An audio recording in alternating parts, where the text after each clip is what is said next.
The silence hit me like a punch, sudden, heavy, and wrong. Not the quiet I chose at night when I took my hearing aids out and let my brain rest. This was the kind of silence that happens after something is destroyed, right after my father's shoe crushed the only thing that helped me hear the world. And the worst part, my mother laughed. I didn't see it coming. Stay till the end because the twist that followed shocked everyone, including me. My name is Raina Cole.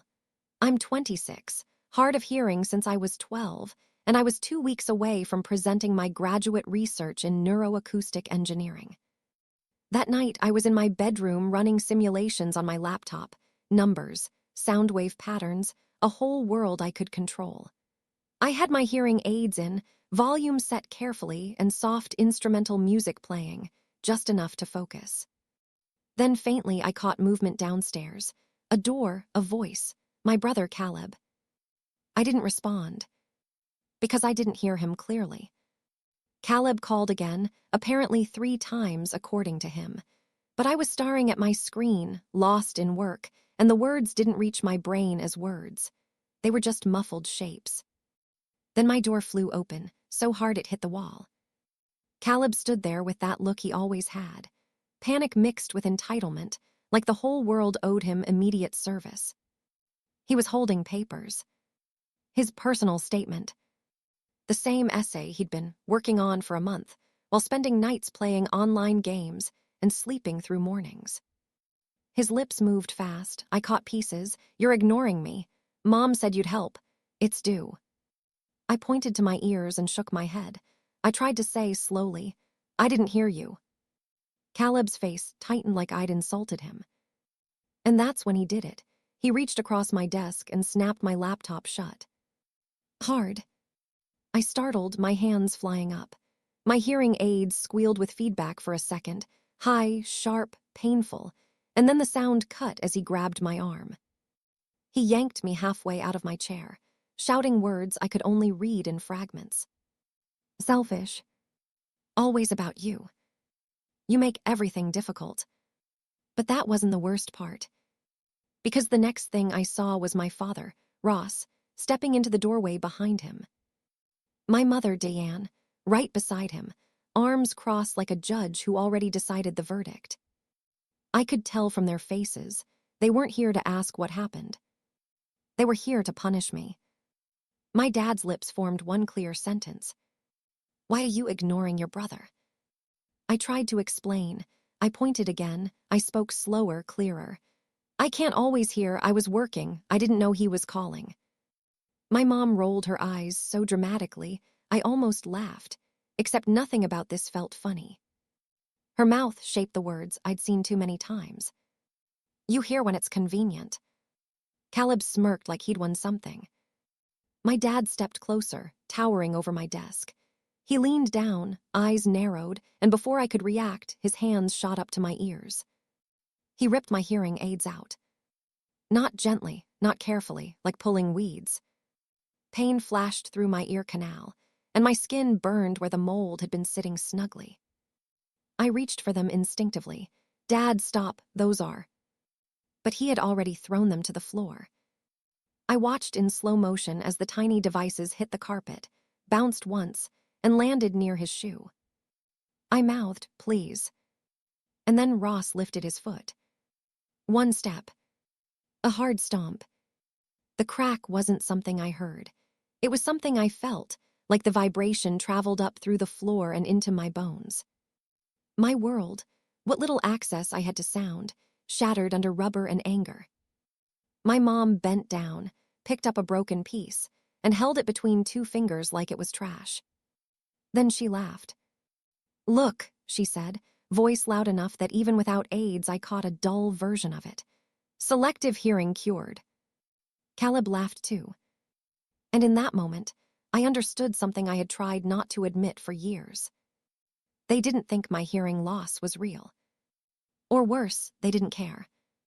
They left my room like they just taught me a lesson. Caleb's papers were still in his hand. My father patted his shoulder as if Caleb was the victim here. I stayed on the floor, staring at fragments, Plastic, wire, tiny pieces of technology that had taken me 2 years to afford. 2 years of extra shifts at the campus lab. 2 years of skipping outings, buying cheaper food, stretching rent. 2 years of saving for hearing aids, custom-tuned to my specific frequency loss. Gone. And I sat there in brutal silence, realizing another terrifying detail. Without my hearing aids, I couldn't make phone calls. I couldn't hear the microwave beep. I couldn't safely hear the doorbell, alarms, someone behind me. I couldn't even hear my own voice properly. I was trapped in my own house, and nobody in it cared. But here, what my family didn't know. I had been recording. Not them, me. I'd been filming practice presentations for my thesis defense. My webcam was clipped to a shelf facing my desk. It recorded my posture, my timing, and my slides. And it recorded everything. Caleb storming in. My parents arriving.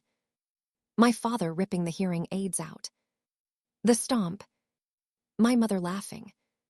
Every second, clear as day. When I realized that, my hand stopped shaking. Not because I wasn't hurt. Because I suddenly had something I'd never had before in my family. Proof. And what happened next changed everything. Since I couldn't call, I emailed the only person I trusted completely.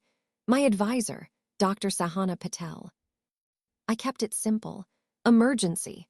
My parents destroyed my hearing aids. I have video. I can't communicate by phone. She responded within minutes.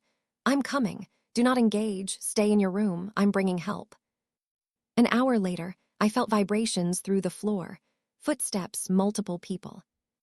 A knock, then my door opened gently. Dr. Patel stood there with a calm face and furious eyes. Beside her was a community officer and an advocate from a disability support center. Dr. Patel signed as she spoke. She'd learned basic sign language for me without me even asking, something my parents never bothered to do. Are you safe? Are you hurt? I nodded, then I pointed to the floor. The officer bent down, examined the pieces, and asked my parents questions downstairs. I didn't hear their answers, but I saw their faces later when the officer returned to my room. He held his notebook and spoke slowly so I could read his lips. Hearing aids are medical devices, he said. Destroying them can be treated the same way as destroying other assistive equipment. Also, ripping them out of your ears may count as assault. I watched my father's confidence crack for the first time in my life. My mother tried to argue. She kept talking, like volume could turn cruelty into discipline. Caleb stood behind them, suddenly small, suddenly nervous, as if he couldn't believe consequences were real. The officer asked if I had proof. Dr. Patel handed him a flash drive. And then the house, the family story, the fake image of we're good parents, started collapsing. Not dramatically. Not with screaming. With paperwork. With law. With undeniable evidence. They were not taken away like villains in a movie. It was quieter than that. Forms, warnings, a report, and a court date. But my father's face, when he realized this wasn't going to disappear. That was loud. That night, Dr. Patel took me to her home because I refused to stay under the same roof. And in her guest room, in the deepest silence, I finally cried. Not just because I couldn't hear, but because I could hear the truth now. I had been surviving in a family that treated my disability like a personal insult. For 2 days, I communicated through text and notes. Dr. Patel helped me set up captioning apps and temporary amplifiers, but nothing replaced what my hearing aids did. Still, I kept moving. Because I had one more thing my parents didn't know. My research wasn't just school. I had been offered an interview with a small audio tech startup called Lumenwave Medical, a company working on affordable assistive hearing tech. I hadn't told my parents because every time I achieved something, they twisted it into either a brag for themselves or a reason to demand money. So I kept it quiet. Now, in the wreckage they created, I accepted the offer. A week later, I signed the contract. Relocation support. A salary that made my chest feel tight because I could finally breathe. And most importantly, full medical coverage that would replace my hearing aids immediately. When I got my new pair fitted, the audiologist turned them on, and sound rushed in like water breaking through a dam. Air conditioner hum. Shoes on tile. My own shaky exhale. I wanted to laugh and scream at the same time. But that wasn't the end. Because my parents assumed I'd come crawling back once I calmed down. Instead, they came home from court processing to find my room empty. No laptop. No books. No clothes. Just a printed note taped to the wall. You broke my lifeline. I'm done begging you to understand. And below it, a restraining order notice, temporary at first, but enough to stop the random drop-ins, the guilt trips, the we're family speeches. Caleb messaged me nonstop. At least help me with the essay.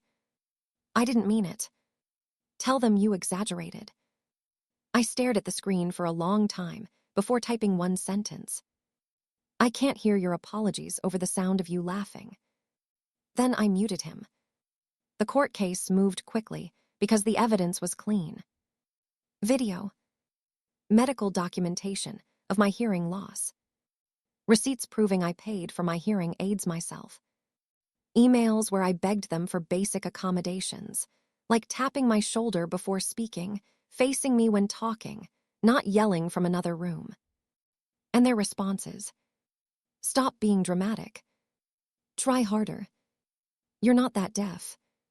The judge didn't raise her voice. She didn't have to. She just said, you didn't destroy a gadget, you destroyed accessibility. My parents were ordered to pay restitution, device replacement, damages, and mandatory disability awareness training. Probation, not prison. Justice, not vengeance. And here came the part that nobody in my family expected. I didn't use the outcome to ruin them. I used it to rebuild myself. At Lumenwave, I worked like someone who had been starving and finally found food. I helped design a prototype hearing device that was cheaper to manufacture, but still high quality, something clinics could provide without forcing families into debt. When we finalized the design, our team needed a name.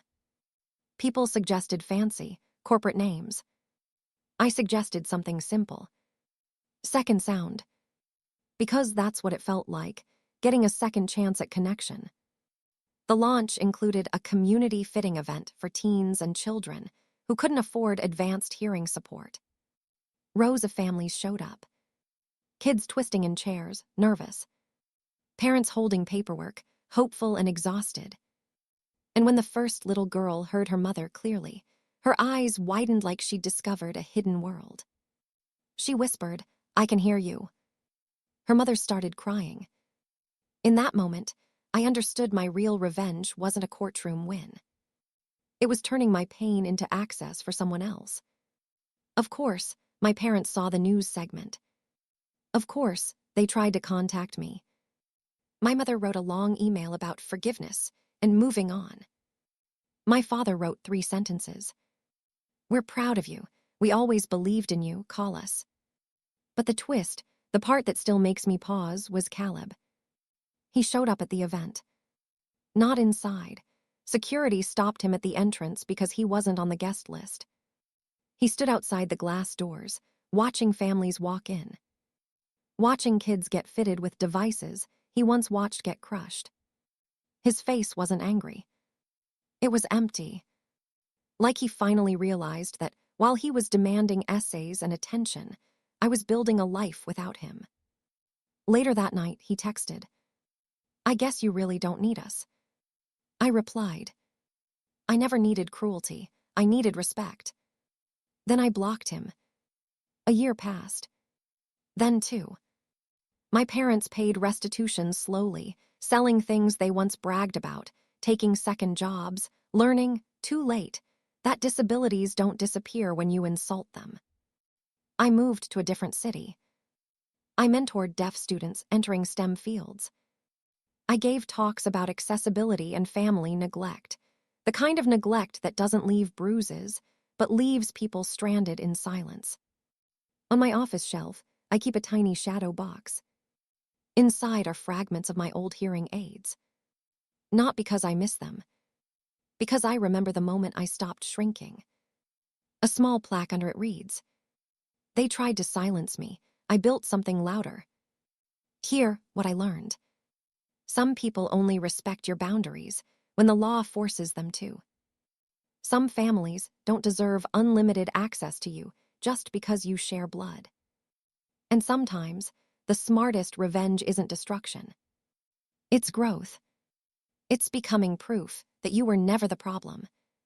So if you're watching this and you've ever been dismissed, mocked, or treated like your needs were too much, believe me, there's a life on the other side of that door. You don't owe anyone your silence. This story is fictional and for entertainment purposes only. If this hit you emotionally, like the video, subscribe for more original revenge stories and comment below. What would you have done in my place?